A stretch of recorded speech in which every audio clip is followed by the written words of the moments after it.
Hello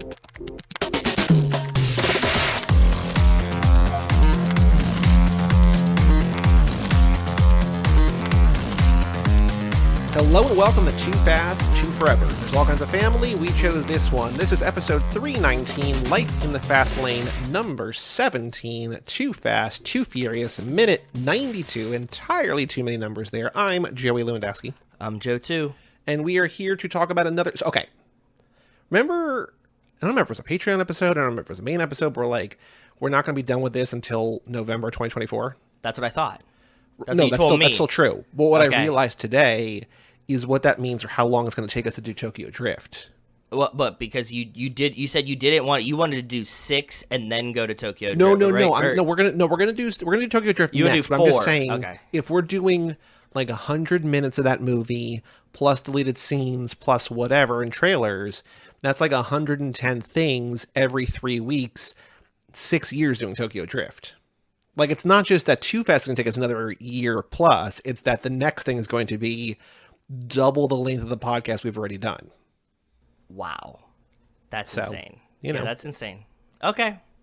Well, maybe we'll figure out a way to, hit the NOS. Something. I don't know. I also don't really mind it. I don't know. I like it. It feels nice. This is a fine pace for me. It's okay. Let's dive right into that Too Fast, Too Furious minute 92. A minute in which everyone talks with the exact same inflection.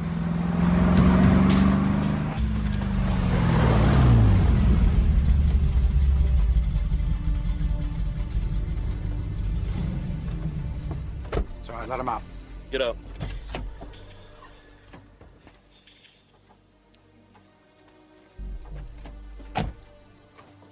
Pop the trunk. Oye, ven aquí. Hurry up.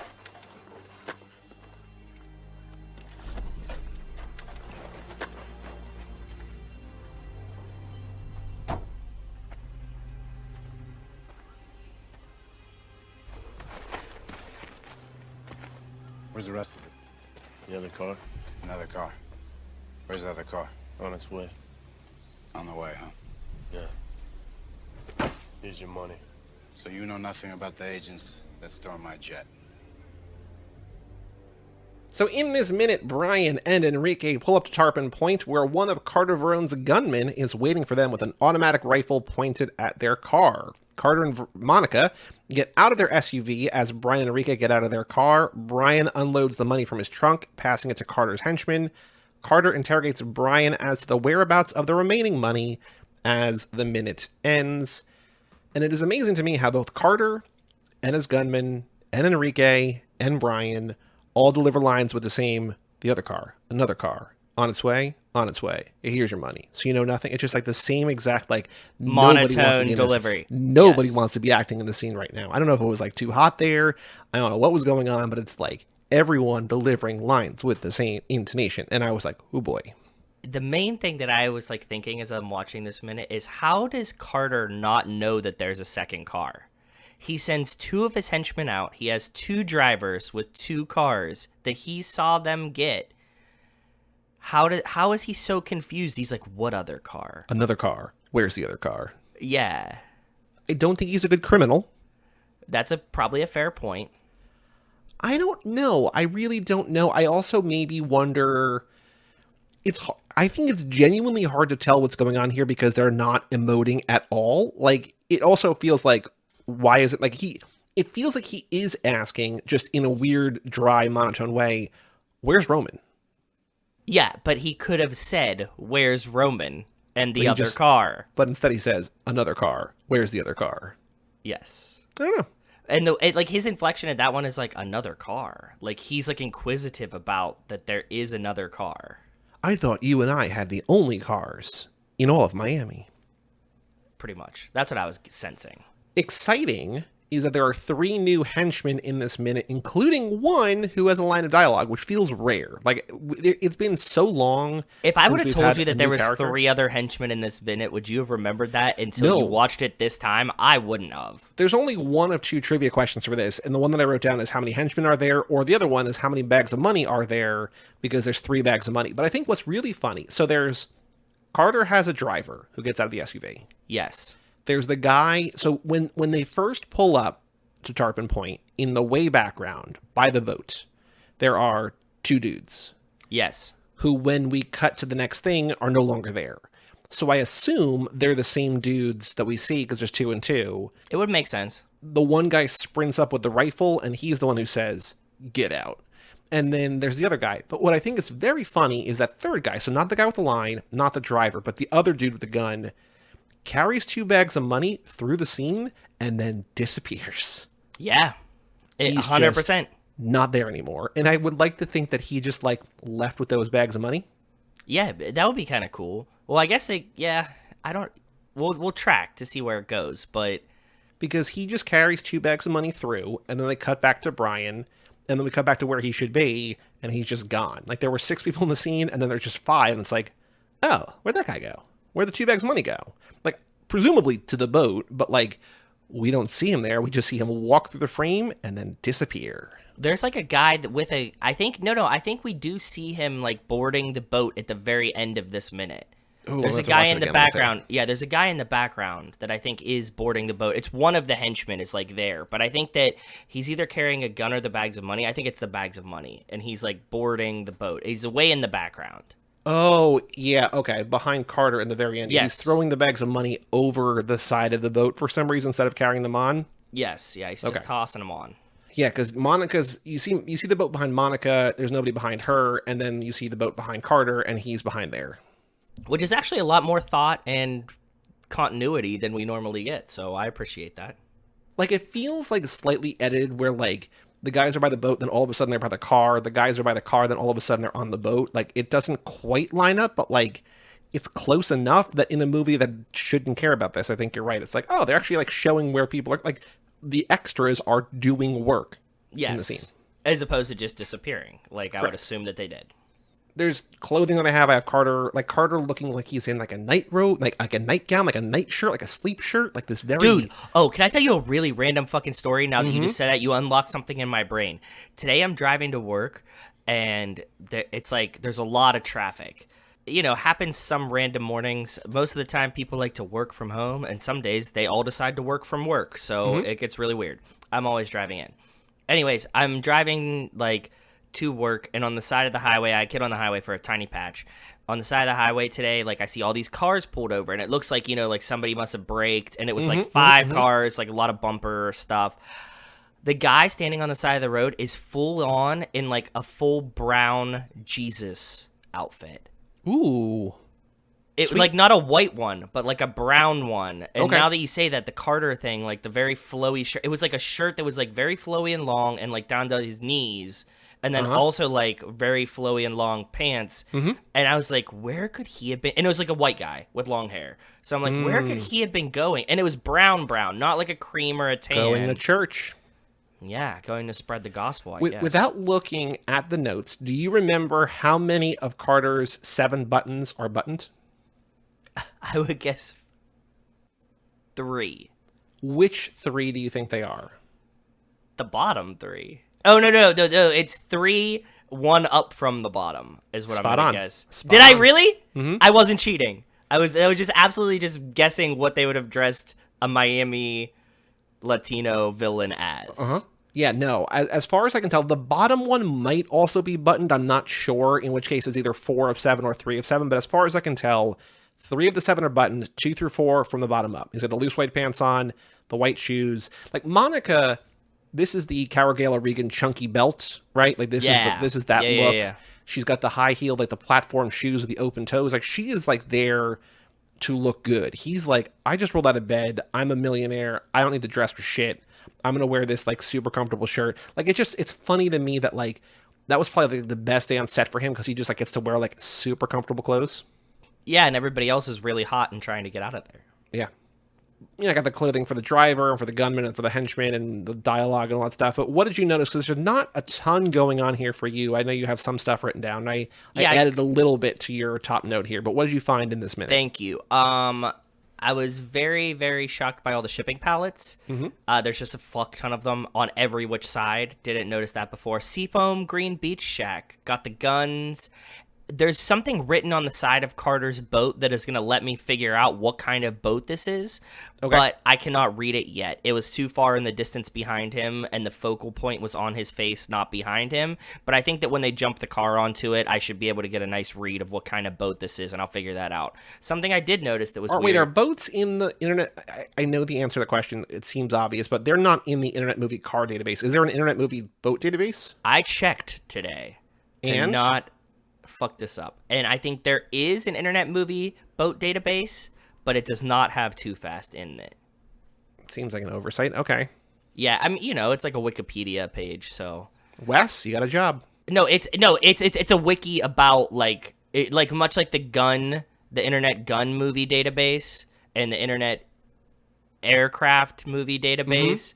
This one is crowdsourced, and I guess somebody just doesn't care about the boats and Too Fast. Yeah, I'm saying, Wes, get on there. Submit this to the boat database. You need to know what the boats are, which is a big like you need some guy that's a nerd about boats to really also love Too Fast and help you figure it out. Well, maybe in 3 or 6 weeks when we get to the next minute and you find out what's on the side of the boat, I can start the page. You can start the page. Or Wes can just watch the movie. Wes, do some goddamn work. Yeah, true. So I got the guns. Oh, the one thing that I did notice that I thought was really interesting, my favorite part of this minute, was Carter Verone is flying a small American flag off the back of his boat, which doesn't seem to make any sense. He doesn't seem to really greatly like America. I don't think that he's being portrayed as American. And at the same time, he's like, this yacht that I got, God bless America. Scarface loves America. Yeah. Tony Montana loves America. That's what I'm saying. Like, this is the kind of this is what we're dealing with here. I have no idea what the song is. I don't know if it's Change of Plans or not. Like the song like drops out and comes back. It's, I think, based on plot, that's still the same one, but who knows? But is there anything else of note in this minute or no? No, that's all I had. And that was the best that I could do for this minute too. So do you want to go with the trivia question? Either, the one I wrote down is when Brian and Enrique reach Tarpon Point, they're greeted by Carter, Monica, and how many henchmen? I love it. 5? Love it. Clear, precise, everything I want. Or do you want to do the how many bags of money do they unload, which the answer is 3? I thought it was 2 black duffel bags. It's 3? He carries 2 and there's a third one on the ground. That's a tricky question. I like the henchmen more. Okay. Well, I guess both of them are kind of the same and kind of... Do you have one that you prefer? This one's already written. We might as well use this one. Sounds good to me. I didn't remember that there was any henchmen, so 3 seems like a fuck ton. This is very much like the Jimmy question that we just had. That like I didn't remember Jimmy's here. Like everybody in the background, totally inconsequential. So now, what do you want the minute to be called? Who the fuck are all these guys? I'm not going to put a swear in the title of our episode. You're like, where'd these guys come from? Minute 92, where'd these guys come from? When Brian and Enrique reach Tarpon Point, they're greeted by Carter, Monica, and how many henchmen? The answer, of course, is 3. Duh. Easy. Not 2, not 4, but 3. Easy. Should you get rid of 5 and make it 0? No, because no. Okay. Because what's also like, we had recent questions from minute 89 to minute 90 where the answer was 4 for each of those. Oh, that's even worse. Okay. We're basically doing the same kind of answers. It's, this is... What's also extra tough is that, like, theoretically, if we were doing 1 a week, there's a chance that people remember over the course of whatever, like 2 years, like all these questions, but like this is now over the course of like 3 or 4 years. Like, the only person who has a chance is Tara when Tara catches up. You know what I mean? But even that, it's going to be so tough, man. This is difficult. This is a new level of tough. We said we're not taking it for a while. We're still going. Not till the end. I think when we finish, so we have like 8 more actual minutes, because we have the episodes through minute 101 is the last minute with movie, and then 102 to 108 is the credits. So then after that, in April of 24, so 7 months from now, we can take the quiz in its entirety and get absolutely destroyed. Fair enough. I'll take that. Very exciting. Yeah. Yep. Works for me. Anything else to say about this minute? I want to see this fucking boat, the car jump onto the boat. Keep waiting. Really? Do you know? Do you have secrets? No, but like we got Okay. Roman's got to show up. Oh, you're right. Fuck, we are very There's far so away much from movie this. left. Okay, There's not that sorry. much movie left, but there's so much movie left. You're 100% right, bud. You are. Roman's nowhere to be found right now. Nope, he's not. Cool. Well, Joe, on the streets, news about the Fast and Furious. I have somehow, surprisingly, 4 bits of news that I did not remember, but is there anything that you've seen in the last handful of weeks about these movies or actors? Okay. 000. Let's find out what these are, because I don't remember them. I wrote them down. I'm glad that I pasted these in. Well, actually, first of all, so if you are a patron, first of all, thank you. And also, first of all, shout out to Cassie Wilson, Nick Burris, Alex Ellen, and Justin Kleiman, and Brian Rodriguez of High School Slumber Party, Wes Hampton, Jerry Robinson, Dan the Duke, Hayden Renato, G. Donato, Michael McGann, Lane Middleton, Lindsay Lewandowski, Nate Milton of the Kings of Sport, Jason Rainey, Tom Price, Mike Gallier, Josh Buckley of Whole Lot of Wolves, Michael Moser, Christian Larson, Tara New One, Aaron Willozen, Natalie Absolute, and Jessica Collins, a.k.a. Montez. First of all, thank you all so much. Thank for you. supporting us at the $5 a month level or above. If you want to join their ranks, get your name read on episodes or written in the description, get swag and merchandise, early access episodes, bonus episodes. I also feel like, not that we're really going to talk about like sports like on an ongoing basis, but like the way that we record on a Wednesday and it comes out the following Tuesday, like if you want any of this to make any sense at all, listen to it almost a full week early on Thursday or Friday on the Patreon. Oh, because I'm always going to talk about sports just Right. randomly, so. The reason I bring up the patrons, number one, other than just to thank them, but I linked up Spotify and the Patreon. It was very easy to do. So if you are a patron and you listen through Spotify, you can search for Too Fast on there, and there's a separate feed called the Patreon feed that I think if you're not a subscriber, you have to like, you probably like authenticate through Patreon. But it's easy. It's right there. So go do that if you want that. Or if not, whatever. That's really cool. I'm glad you got it to work. Yeah, you were telling me about it. I'm actually curious. I haven't looked myself. I know that Tara got there. I think somebody else got there too. But I want to see what this looks like. So Too Fast, 2 Forever. Patreon feed. This says paid. Hold on. Oh, they're all locked. That's very exciting. So if you tap the lock where there's normally a play button, it says Too Fast, Too Forever Patreon feed. Want to hear more from this creator? Some content is only available to subscribers. Support the creator to access all exclusive audio. So when you tap Get Access, it redirects you to link your Patreon to Spotify, and then that makes sense. Yeah, that's really cool. That's exactly how it should work. It's beautiful. Spotify. Good job, guys. Yeah. News about the Fast and Furious. Number 1. Oh, right. This was a big deal. I don't know if you saw this. So David Ayer, who has since been accused of like plagiarism and whatever, but he helped write the Fast and the Furious, but he also wrote and directed Fury. He's made really good movies. The Fast and Furious writer David Ayer claims he received, quote, nothing to show from it. So he was on John Bernthal's Real Ones podcast, John Bernthal in Fury, which I think is David Ayer's best movie. And he said he has, quote, nothing to show for the Fast and Furious. Quote, biggest franchise in Hollywood, and I don't have any of it. I got nothing to show for it because of the way the business works. So he said that they adapted it from a Vibe article, Racer X, which we know. Yes, we know that. He's the one who said that he injected diversity and the culture that he knew. Quote, when I got that script, that shit was set in New York. It was all Italian kids, right? Oh. I'm like, bro, I'm not going to take it unless I can set in LA and make it look like the people I know in LA, right? So then I started like writing in people of color and writing in the street stuff and writing in the culture. No one knew shit about street racing at the time. I went to a shop in the Valley and met with the first guys that were doing the hacking of the fuel curves for the injectors and stuff like that. And they had just figured it out. They were showing it off. I'm like, oh, fuck yeah. I'm going to put that in the movie. And then he says the narrative is that I didn't do shit, right? It's like people hijack narratives, control narratives, create narratives to empower themselves, right? And because I was always an outsider, because I don't go to the fucking parties, I don't go to the meals, I don't do any of that stuff. The people that did were able to control and manage the narrative because they're socialized in that part of the problem.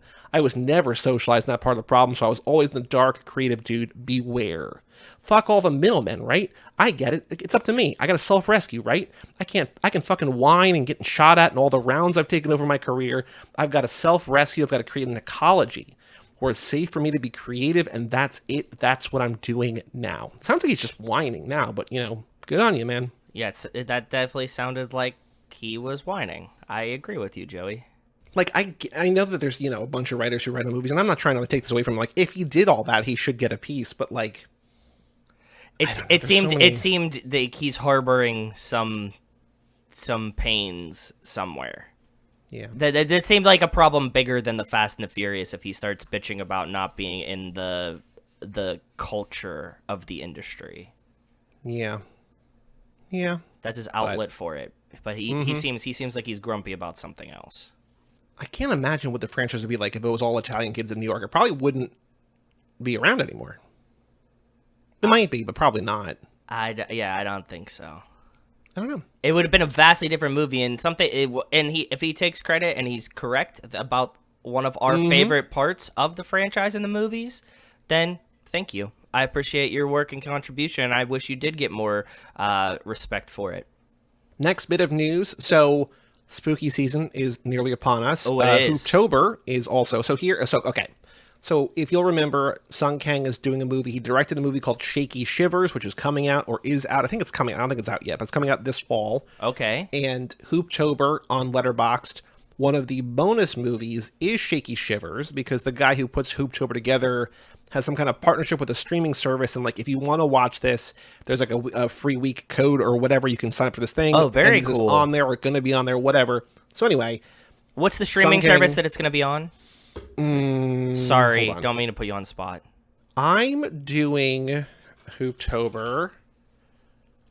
I also got Mike Manzi doing Hooptober, which is very exciting. He was just going to do my list, and then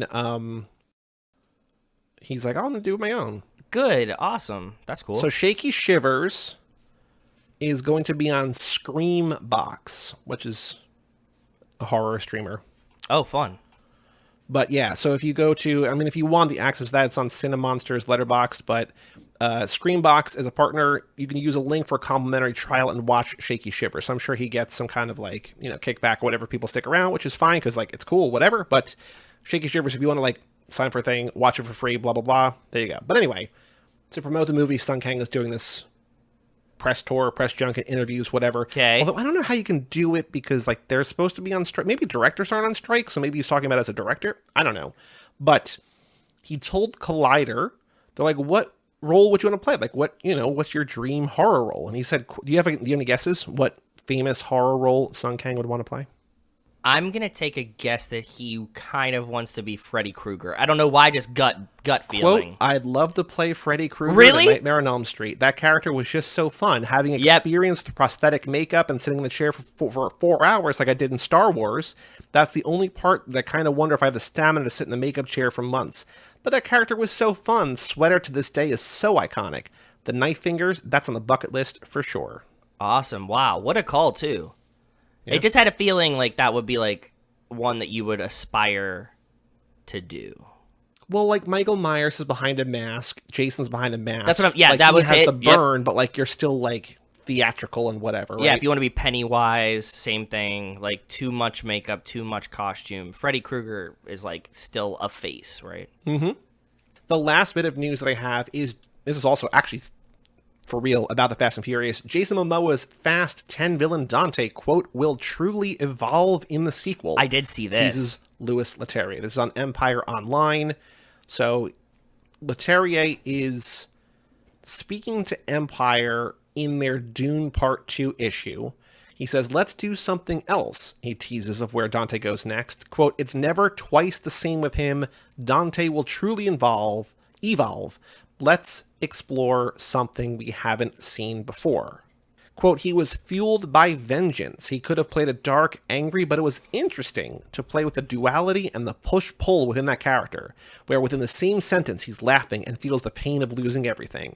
Only an actor like Jason could have done that. Ooh. Yeah, okay. I'm curious to see how they evolve him, but does that just mean make him join the family? Because if that's what that means, then... Bro, you're not gonna imagine how he evolves next. Does he join the family? How'd you know? Damn it. Shit. No.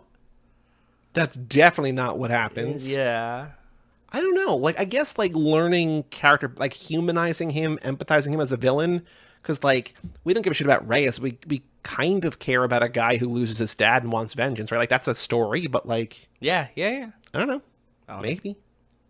Could be interesting. But that's all the news I got, I think.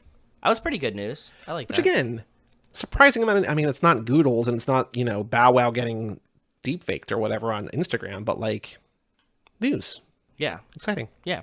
As far as we know, Joe, is Dwayne Johnson in the next Fast and Furious? Yes. 100% yes.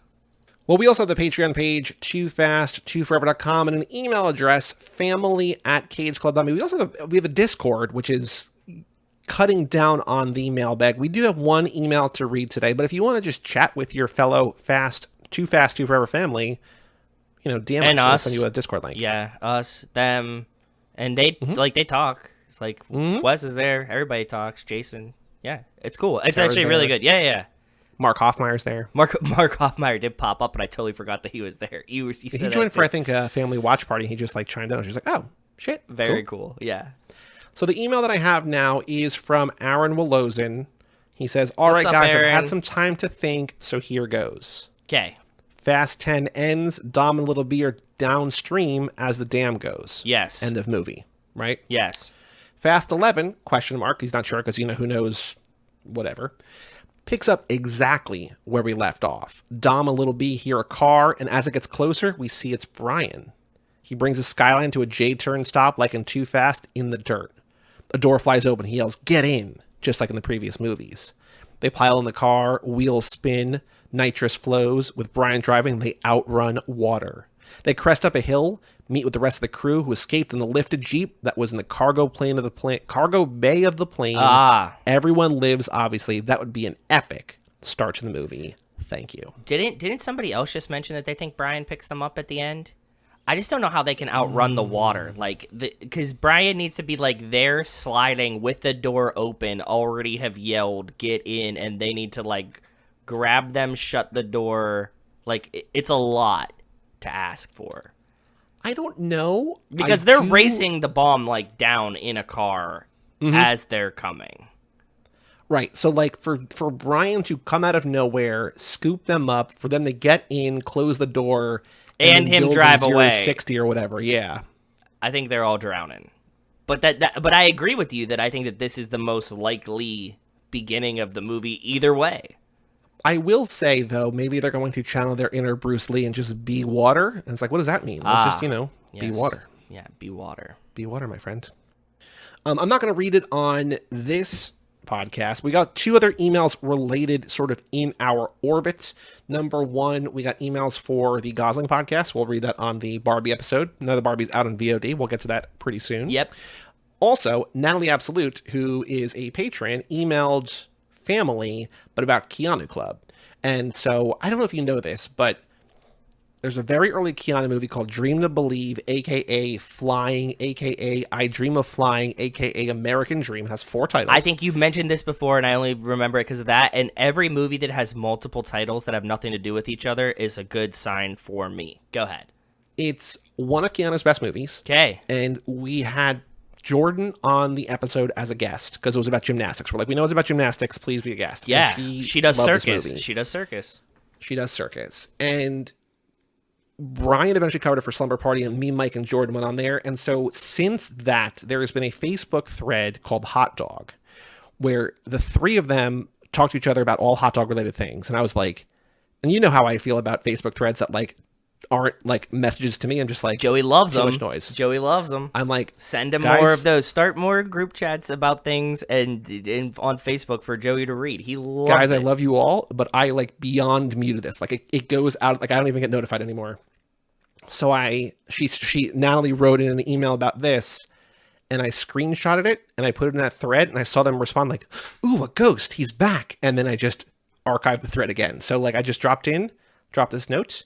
But yeah, so shout out to Natalie for writing it about for number one, listen to Keanu Club. An early, this is episode 8 of Keanu Club means that we recorded it basically when we were starting Zack Attack, 7.5 years ago. I can't imagine these episodes are any good, but maybe they are. I don't know. But I was thinking about a guide to recognizing your saints was on when I turn on my I know when I turn on my Samsung TV, there's Samsung apps, and I don't know where it's pulling these things from. Yeah. I use a Fire Stick. I don't use that shit. And Rachel saw a guide to recognizing your saints the other day, and That was my first reaction. Ragazzi. Ragazzi. But yeah, Natalie, thank you for writing into Family about Keo Club. I pass this along to the responsible, intended party. So, if you do, she was talking about how Keanu eats a hot dog, and she's talking about sending in a picture of how she eats a hot dog. So if you have more, Natalie, please pass them along, and I will pass them along to Mike and Jordan, and also now Brian too. So shout out to all of that. Shout out to hot dogs. But that's all the emails for today. If you want to email in family@cageclub.me, we'll read them every 3 weeks on the Life in the Fast Lane episodes. Please and thank you. Joe, I think the only other thing to do, this could be a radically short episode if we've been boring, but extracurricular activities. What have you been up to in the last 3 weeks? In the last 3 weeks, I've had two main things. My mom came in from Pittsburgh to visit. We just hung out, had a really pretty relaxed weekend. We went to the aquarium. That was fun. Got to see some fishies. I always like aquariums. We were saying, like, I don't know if you feel like this too, that like sometimes I find zoos pretty depressing because like the animals feel like trapped. In aquarium, for some reason, I don't give a fuck about fish. So like they don't look sad to be in tanks. And like I get that there's like, like a giant ass octopus in like a tank that probably hates it, but I don't feel bad for them. So maybe I'm just fishist or something like that, and I just don't care about their feelings. But aquariums are cool by me. Got to see two little otters. I don't remember if I mentioned, but I went to an aquarium in Barcelona when I was there last year for a music festival. I went to an aquarium again. Was it in Atlanta? Oh, I heard the Atlanta one's pretty good. I think Matt's mentioned the Atlanta one's pretty good. I think it was probably the one. And I don't know what I want out of an aquarium, but like I feel like a lot of aquariums, like they just have like a lot of like small fish tanks. Where I'm just like, I don't give a shit about small fish. I want big fish. Yeah. I want sharks. I want whales. I want dolphins. I want penguins. I want like... This one had a stuff shark I don't room. see. This one had like a shark room that you could like sit in, and there would be like a bunch of sharks, and like one just went up and like they like look at you. They were like staring at Rachel and like they were gonna eat her. So that was fun. Cool. Then last weekend was Labor Day, so we actually drove to hang out at the beach with Rachel's parents, and it was a lot of fun because it's like down in DC. Are they DC? They're not DC. They're in Delaware. Delaware. Bethany Beach. Yeah. Do you know? Hold what? on. Tell me. This is also... Wait, when is this going to come out? This episode will be out next week. Yeah, okay, so this Thursday on How to Win the Lottery, we're going to unveil our new season of books. So, okay. Backtracking for a second. I don't know if I've said this before, but do you know Sufjan Stevens, the singer-songwriter? Surf Jan Stevens? He had this idea years ago. He's like, I'm going to do an album for every state. People are like, this is such a cool idea. And he did two of them, and then he stopped. What were the two? New York and California, and then he stopped there? No. I think he's from either Chicago or Michigan. So he did Illinois, he did Michigan. Okay. And Illinois is incredible, and Michigan's pretty good too. Okay. But the Illinois is like an amazing album. And so Bob on Lottery Pod was just like, fuck this. Suck shit, Sufjan. We're going to do modules about every state. So Bob came up with a list of books for every single state. Okay. He has 50 states. He did DC, and he did Puerto Rico. Yeah, makes sense. So like, we have 52. Are you doing rum diaries for Puerto Rico? Like, what are you doing? I don't know. I'm not privy to the list Okay, yet. Okay, cool. At the end of every season, we do like an intro episode where we just like preview the next season, give the reading list if you want to follow along, whatever, blah, blah, blah.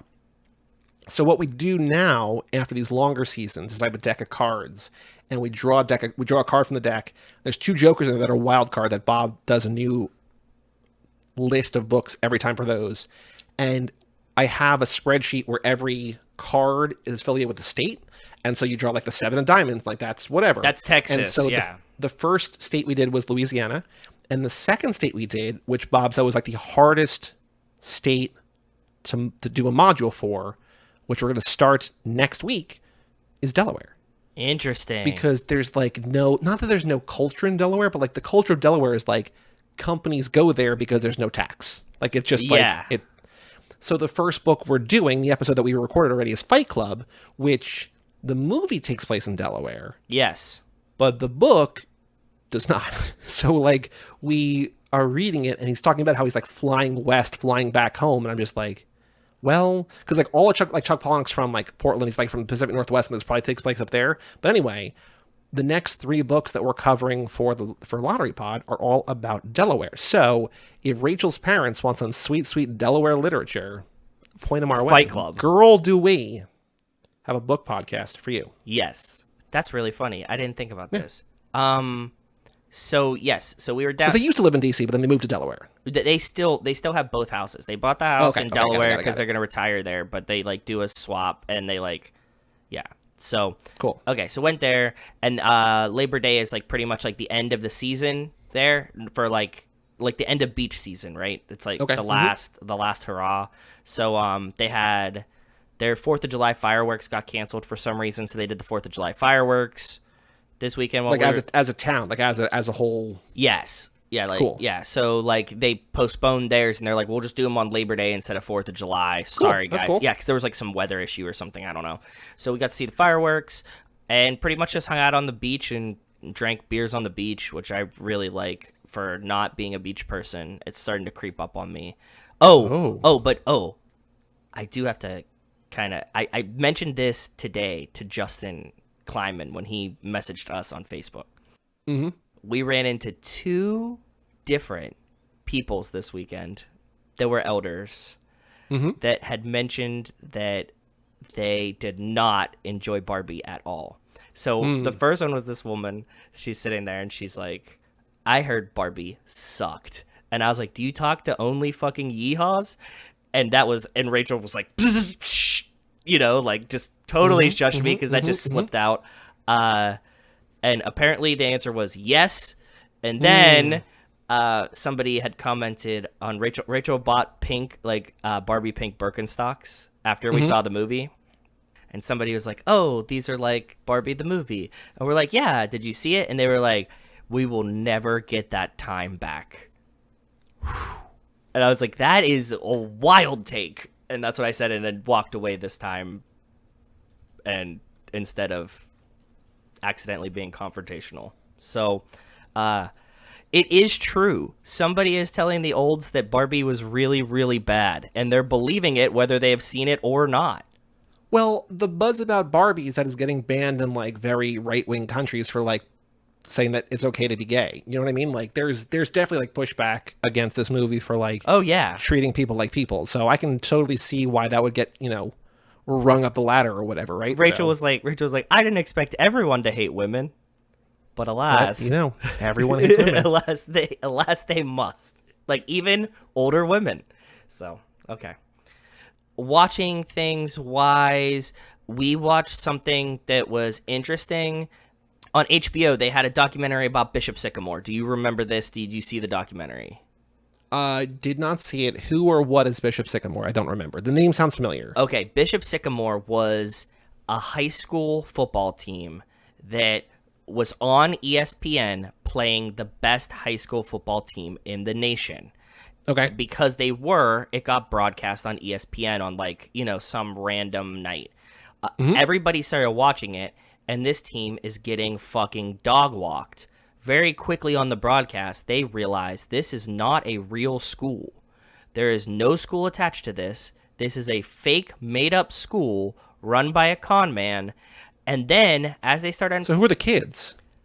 21-year-old criminals, JUCO dropouts, kids that are way, way too old to be playing high school football that they kind of just forged to be high schoolers under the promise that they would get like game tape.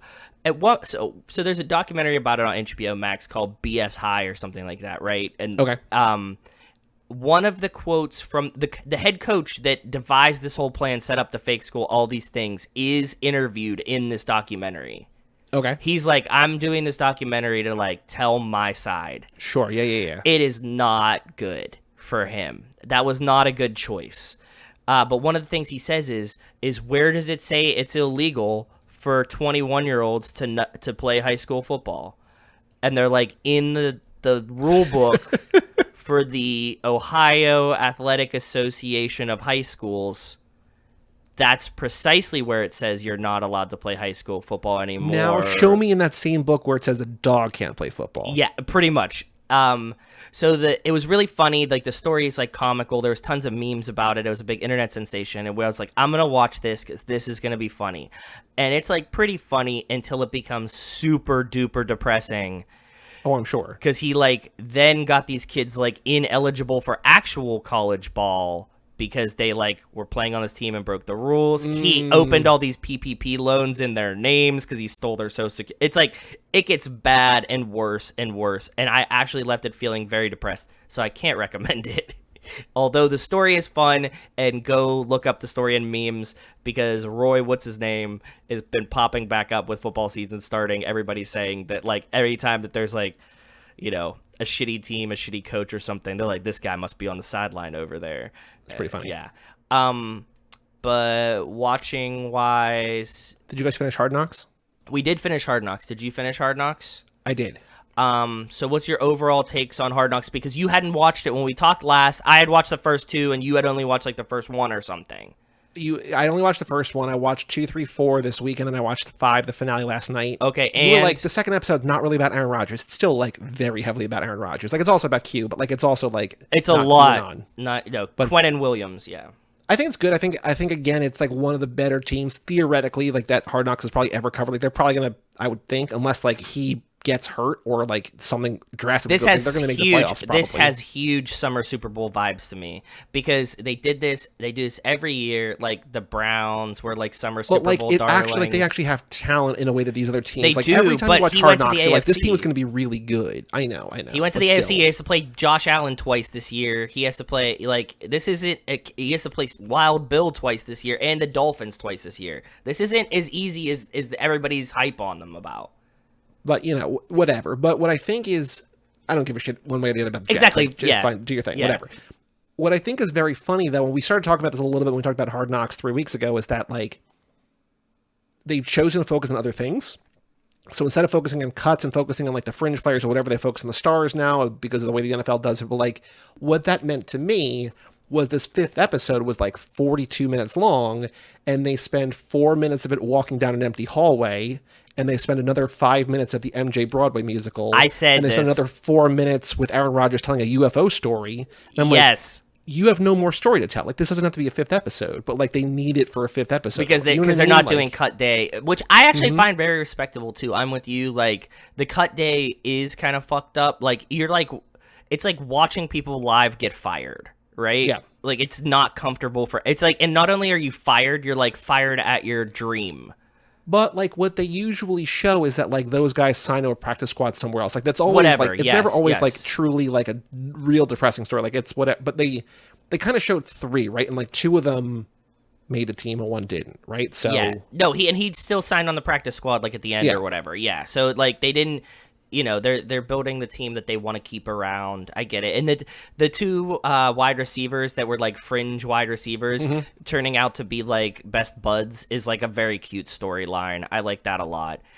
But now, like, I opened up Twitter today, X, sorry, and, like, one of the tweets that was served to me was Ian Rappaport saying, like, the Jets are working out receivers. Like, one of those guys is going to get cut, probably. You know what I mean? Like, just, like, who knows? But, I was just... I was wondering, surprised that, I said this to Rachel now that you bring that up, that, like, do you think the Jets didn't cut both of them because it's a better Hard Knocks ending? Like, knowing that they're like, oh, we could just, like, cut one next week, you know, and, like, it won't be on camera. Yeah, maybe. I mean, probably, possibly. I don't know. But my big takeaway from the finale is that I think it's very funny. Like I said to Bob and my friend Real, who's like in our X-Files thread, I'm like, Aaron Rodgers tells a very long story in Hard Knocks about seeing a UFO. He's like, and Bob said, it's so weird that UFOs always show up to guys like Aaron Rodgers. Like, it's just like, oh, that's a just good the kind point. of- Yeah. He introduces it. He's just like, so here's my friend, college roommate, whatever. Like, we I hung brought out him to together, the game. I got to see him. It was a really good thing. I haven't seen him since we saw that UFO. He said we saw a UFO together. And then I'm like, did I hear that right? And then they cut to like the test of like the confessional, and he tells this like 3-minute long UFO story. I'm just like, why? What is going on? You know, I've seen a UFO though. I saw one. Well, I mean, no, we were like it was the weirdest fucking thing. We were in New England. We're down the street. I don't know. We pulled up to some dock. One of Zach's friends was fishing. He's sitting there fishing. It's late at night. And we see this thing like come across really fast, dead stop. Like it's very far away, one spot of light. It moves like in a direction that would be like up, and then moves like a direction that would be like back, and then just like zooms away. And we were like, that was fucking weird. And like, I've never seen a plane move like that. And we were like, must have been a UFO, and that was it. What did you think about Hard Knocks, though, overall, other than the UFO story? Aaron Rodgers is fucking insufferable, and I'm I found it most interesting that it was like a psychological expose of beginning a cult. Every coach down to like coordinator, down to role coach, down to player has to buy in that Aaron Rodgers is their savior. And if they don't buy into that, the whole thing crumbles instantaneously. And the mental aspect of watching it trickle down was the most fascinating part of Hard Knocks to me. Do you like Saleh as a coach, like as a person, like as like a, for the TV show, or also just like as a coach, like as a guy in the league? I like Saleh. I think he's good for the league, and I think that he's probably pretty good. I think Nathaniel Hackett is such a clown, and he's just Aaron Rodgers' cheerleader, and that's the only reason why he's allowed. Did you get to you saw the episode that there's like one, maybe like the third or fourth episode, that Aaron Rodgers is like, nope, none of these plays work. These are the new plays, and then walks around and tells everybody else the new plays, and Nathaniel Hackett just like claps along on the sideline. Mm-hmm. Yeah. So I don't know what Nathaniel. I did find it enjoyable that the most human I've ever seen Aaron Rodgers is him having weird love for like random dudes like Randall Cobb. Why does Aaron Rodgers love Randall Cobb so much? But he does, and like he constantly gets him a job that he makes like a couple $1 million a year just because Aaron Rodgers likes this guy, and he stands around and maybe I think what was it like on the Packers last year? Randall Cobb played like an average of like 3 snaps a game. It was as bad as like the Steelers having to pay Derek Watt all this money just to be like TJ's buddy that sits on the sideline because he was really good at special teams. But the Steelers had like allocated like $4 million a year to Derek Watt, and he would legit play like 4 snaps a game. Well, you know that Giannis, both of his brothers are on the Bucks now? Yeah, there you go. Same thing. It's like you like, okay, I get that like we can't pay you, but like we're gonna keep you happy and keep your brother here. Not like dissing Derek Watt or Randall Cobb for that matter. They're better athletes than I will ever be. But at the same time, like, there's clearly a reason why you're here, and it's this. So we're watching it last night. Last night's episode had something really funny in it, and this is also like on the other side of why Aaron Rodgers annoys me. Aaron Rodgers started his like culture tour, right? Like pretty much all he wanted to do was like take these guys to musicals like every single day that they had a free minute. He took them to And different eat charcuterie boards. And I think it's cute that he's trying to impart culture on him. We laugh that it's like the most Midwestern view ever to be like, I'm going to New York for the culture, and then just only go see musicals. Well, that's like such a weird, funny.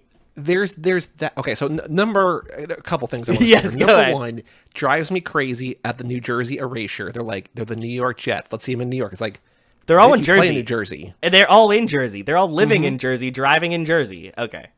That's number one. But number two, like, I don't mind the musical things as much, but like the one guy being like, this is the 4th time I've seen this. I loved it. Just like, dude, there are so many other musicals and plays and this is okay. literally anything you could do. Don't see the MJ musical 4 times. So you're backing up to the point that Rachel was incensed last night watching that because they were singing along, and Rachel's like, "This is not a sing-along musical.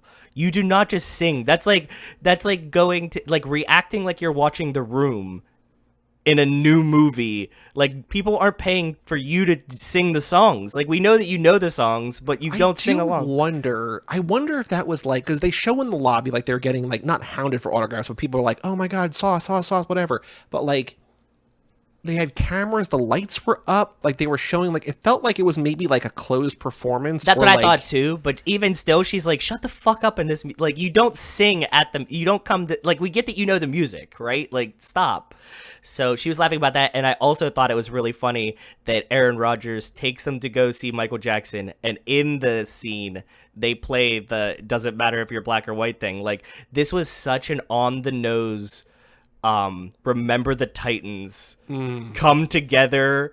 Like, Aaron Rodgers is like, I know what'll bring them together. If I can just get these black guys and these white guys to realize that we're kind of the same, like, I might just reach these kids through musicals, and like that whole thing is like he's such an idiot. This is like it, just to sum up how much of an ass I think he is. But go like ahead. I understand, like I don't want to like make fun of these guys because like they're better at a No! thing than, like, I am like So anything, but much. It's also like they're like, what's your favorite Michael Jackson song? He's like, I don't know, Thriller, ABC. It's like, okay, so like the biggest songs of all time. It's just like it's the most like them going to see the Back to the Future musical. Like they're not going to see great stuff. I mean, they might be good. I don't know. They're probably good, but like everything's probably, you know, for the most part, like it's good. film versus movies, right? Like Right. everything that they're consuming is junk food.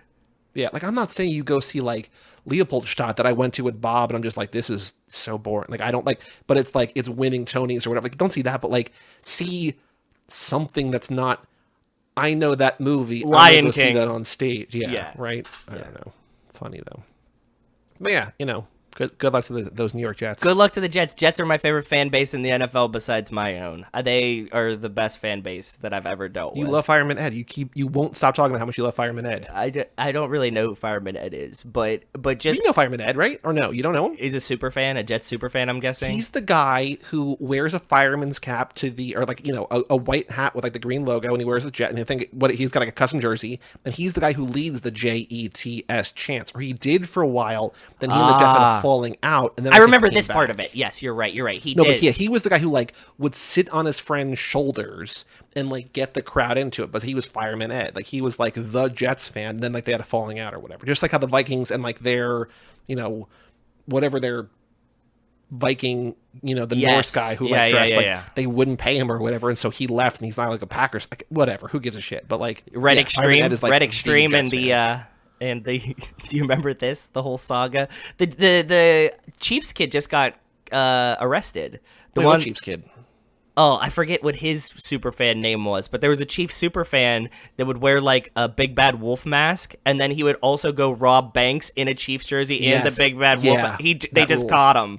Yeah, and he was using the bank money to buy tickets to go to the Chiefs games because he was a Chiefs super fan, and it's very expensive. Okay, speaking of that, I've been watching the Vikings doc on YouTube, which is great. The history of the Minnesota Vikings, which is amazing. I still think the Mariners one may be better, but I care about this more because it's like Yeah, the team that you I care about. Yeah. I didn't remember, or maybe I never knew, but like, so apparently every NFL coach and probably a bunch of players are allowed to buy like 5 or 6 Super Bowl tickets every year. And so there's like this, like, there's a rule that you can't sell them, but like everyone sells them. It just like, it doesn't matter. Like, it's just, Okay. I think you can buy them for like whatever face value. So say $300 a ticket or whatever, and you sell them for like two or $3,000 or whatever, and make a good amount of money. Yeah. Last night, as we're recording this, Tuesday the 5th, was the penultimate episode. There's one more. The finale is on Friday. But this was about the Vikings from 2000 to 2009. Okay. And so it is the best episode yet because it's the messiest the Vikings have ever been. This is Adrian Peterson. Okay. Yeah. But before he gets canceled, it's Brett Favre, it's the Sex Boat, it's Mike Tyson, all these different things. So I didn't remember, speaking about like, you know, using stolen money to buy tickets. So Mike Tice, when he was the Vikings coach, was the lowest paid coach in the league. And so he bought his allotment of Super Bowl tickets and was selling them. And again, apparently everyone does it. And someone narked on him. And so he was basically trying to make like $6,000 or whatever. Like, well, you know, Yeah. nice, Chump nice change. amount of money, but like whatever. Chump change. Yeah. The NFL fined him $100,000. This poor guy's out like 90 grand because he tried to flip for a couple grand. And he probably lost the tickets. You know what I mean? Like he's probably at the full 100. Like it's just, you know, it's terrible. But anyway, I can't recommend the documentary enough. Like, I will say the 5th episode, 50 minutes in, is the high point of the series for me so far because it covers the game that sealed me as a Vikings fan for life, which is, That's very cool. No. Do you know what it is? Nope. It is Thanksgiving Day, 1998, Vikings Cowboys, Okay. where Randy Moss goes 3 for like $150. Oh yeah. three I do. touchdowns. I knew this stat line. Okay. Yeah. Because they do a whole build up, like the whole narrative. It's just beautiful, and the Cowboys wanted him, and then Jerry. He had Jones like was 3 receptions, 3 touchdowns, right? Mhm. That was it, and They they were were all all like over 90. 50 yards. Yeah. Mhm. Okay.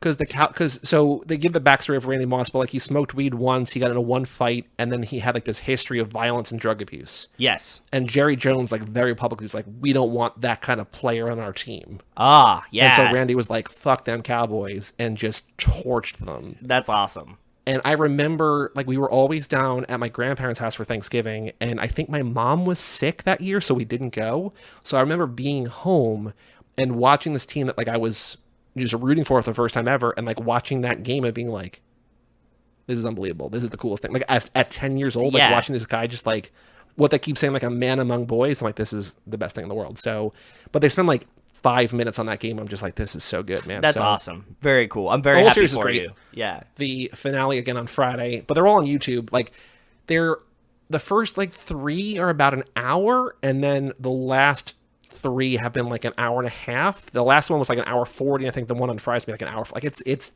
deep. Like it's a lot. So, but they're my favorite thing in the world. So it's great. The other thing I haven't played a lot, but there's a new game that came out called Starfield. Do you know Bethesda, who made... Yeah, I know all about this. I know just periphery about this because a lot of my friends are really into this game coming out. A lot of my friends were talking about Bethesda. I forget what they made Fallout 2. They made the Fallout games. Yeah. They made the Elder Scrolls games. So they made like Morrowind, Oblivion, Skyrim. Yeah. But this is their first like original title in like a long, long, long time. It came out today officially on Game Pass, which is, but somebody had like Ultimate Edition, Beta. I paid $30, so I got it like a week ago. So I put like 5 or 6 hours into it. Like I'm not, but it's very cool. I'm gonna keep playing it. But the reason I'm bringing it up here, other than just like because I've been playing it, is because part of it is like this exploration thing where like you're surveying other planets or whatever. Yes. I've heard about this. Go ahead. This gun, like a laser that like you can whatever, but they call it your cutter. And every single time I see it, give me my cutter back. And, like, I hear it in my head as both Carter and Roman making fun of Carter. And, like, I don't want to think it, but every single time I use it, I hear them say that. I'm just like, oh, my God. Yeah. Every single time. Beautiful. And I use it Great a lot. share. Great share. And then I saw 3 movies in theaters. I saw Theater Camp, which I did not like.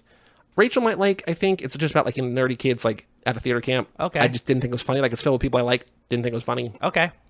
Saw Passages, which is where a gay married couple, one of the guys starts a relationship with a younger woman and kind of ruins everything for everybody. And very good. Okay. And what was the third one I saw? Oh, I saw Bottoms, which is a kind of like a raunchy high school sex comedy. Okay. With Rachel Sennett and Ayo Edebiri. And unbelievable. Loved it. One of my favorite movies of the year. Wow. Okay. So good. It was made by the same woman who made Shiva Baby like 4 years ago. I remember you liking that movie a lot. Rachel Sennett. So same actor, same director, love it. So if you like raunchy kind of, like it sort of subverts the high school thing while also doing the high school thing. You know what I mean? So I love it. Wait, I have a question for you just because I thought about it. We haven't watched the season 2 of, The After Party. Have you? I haven't seen it either. No, I haven't. I haven't heard anything about it either, which makes me very nervous. Rachel recommended it the other night to like something to start, and I was like, "Oh, it sounds really good. Yes, we liked the first season." And then I remember like it's out, and we haven't heard a fucking peep about it. Can't be a good sign. It feels like the kind of thing that's going to be impossible to catch lightning in the bottle twice like that. I agree. I still haven't watched Vacation Friends 2 either, but that's on my very much to-do that you list. know is not going to be good. So maybe there can be something that's like, but I will enjoy it. There's no expectation. Yeah, right. Oh, when my mom was here, we watched this show called Traitors, and it's like, is it reality or is it scripted? It's reality, and it's fucking. I wanted to tell you about this. I'm so glad I remembered. It's just mafia in game form with some celebrities and some normies. Oh, but cool. Yeah, so like they do an activity every day that raises money for the collective pot, and they tell you know who the traitors are on the like. Like they tell you in the show that these guys are the traitors, and there's 3 of them, and then like every day the group collectively like votes out a traitor or somebody they suspect is a traitor, and then every night the traitors kill one person, which is a game, Mafia, that I'm sure a lot of you have played, in a game that Joey and I used to design a bunch of for funsies. it's all the celebrities are all people like this person was on Big Brother, this person was on Survivor, this person's on Housewives. It's like all other reality peoples too. Gotcha. So yeah, something. Do you know people, or do you just like know? I mean, obviously you know their shows, but like, do you know the people from other things or no? Honestly, really. no, because they're all like later season, like more recent things of everything. So no. Oh, the other thing I want to say, and it's not really like a thing that I did as much as things to plug upcoming. I did an episode of Mark Hoffmeyer's podcast, Movies, Films, and Flicks on Spring Breakers, which I think is going to come out later this month. And then very and cool. I just did before this episode, which will be out in 2 weeks from today on September 20th. So next week, as you'll listen on the main feed, we did a movie called Driven, directed by Rennie Harlan for Deep Blue Sea, the podcast, which is Mark Hoffmeyer's podcast with Jay Cluett. Yeah, just Mark on and our Jay. show. Yep. And so Driven was directed by Rennie Harlan, who directed Deep Blue Sea, and it's a racing movie starring Sylvester Stallone. Yeah, you know what? And now that you say that, the movie is very similar to Gran Turismo, and I was just on Out Now and Name talking about Gran Turismo that's already out a couple weeks ago. But they're a very similar format. So if you want more car movies, but Driven was, you have to listen to the episode about Driven because Mark discusses the film studio that like had made this called Franchise Films, and his breakdown and explanation of franchise films is worth the list. Like he starts the episode by explaining what this shit is to us. Wild fun story. You should go listen to the beginning just for that, and then you'll finish the episode. Yeah, and if you want more of a teaser, like they're the ones who made Battlefield Earth. Like they're the reason that movie exists. So, you know. Yeah, but check that out. Mark knows all the backstory about like how and Yep. why and the financials of making these movies, and it's a fun listen. It's very, very cool. Anything else to share in extracurricular activities? Fucking week 1. We made it. So hold on here. I need, and you can also help people. This is my first NFL season having cut the cord. Yes. Very exciting. So Thursday Night Football is on Peacock. Thursday Night Football is on Amazon. Oh, fuck. That's right. Okay. That's good. That's easier. Easy. Better out. Yes.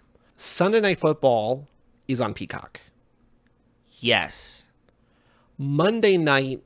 ESPN. How do you watch ESPN? You need access because it's not ESPN Plus. You just need ESPN. So I think, Joey, what I'm about to tell you is that I think that they play the Manning cast on ESPN Plus as an option. So I think you'll be able to watch the Manning cast if you don't mind having the Mannings over it. And I mean, I watch these games on mute anyway, so I just have a smaller screen because their big old faces are on there. yeah, and I think that like you'll be able to do that. Also, ESPN, like even if something's on broadcast but on ESPN like Plus later, like for Formula 1 and stuff, I think if you just delay it a little bit, it will let you watch it. You know what I mean? Gotcha. Okay. Like after it's already yep. started, like it'll let you like start from beginning and you can't catch up or something. I don't know. That's just a guess. But yes, that and Fox also plays some of the Sunday games. So yeah, so Paramount Plus and then Fox Sports app have your local feeds for CBS and Fox, I think. Yes, it does. Yes, I watch the CBS games on Paramount. So Sunday you need Paramount Plus and Fox Sports. And the Fox Sports games are fucking great because they broadcast them in 4K if you use the FSN app. Yep. So highly recommended. God dang millionaire, you can pay for the YouTube thing. Anything else to say before we wrap up and come back next week for Tokyo Drift? Summer's over, thank God. I'm so fucking ready for spoopy season compared to summer. I'm a notorious hater of summer and winter and so hot. An adamant lover of all things fall. Spring is a distant second, but I'm fucking ready for fall and having my windows open and being hung over on the couch and immediately start drinking again on Sunday mornings. So exciting. So exciting. Thank you. It's my favorite time of the year. Next week, we have Tokyo Drift. After that, The Bullet Train from 1975. And then Too Fast, Too Furious, Minute 93, which I still don't think is going to have that boat crashing, or the car crashing into the boat. I don't think so either. You're right. Anyway, for all things Too Fast, Too Forever, go to cageclub.me, facebook.com/TooFastTooForever. I hope you guys like us talking about Hard Knocks for 25 minutes, whatever. Email us, family@cageclub.me. I was like, this episode's going to be really short, and then we talked about Hard Knocks for a long time, like more than the episode was on air. That was pretty much just me. This is just me trying to actually ask Joey about Hard Knocks. That was just the most earnest, a bash question session ever, but yes. Email us about Hard Knocks at family@cageclub.me. Check out our Patreon page at toofast2forever.com and our store at cageclub.me/shop. And come back next week for the Fast and the Furious Tokyo Drift as we follow Han, as he says at the end of 6. He's got business to do in Tokyo. I'm Joey Lewandowski. I'm Joe too. And we will tell you all about it when we see you again.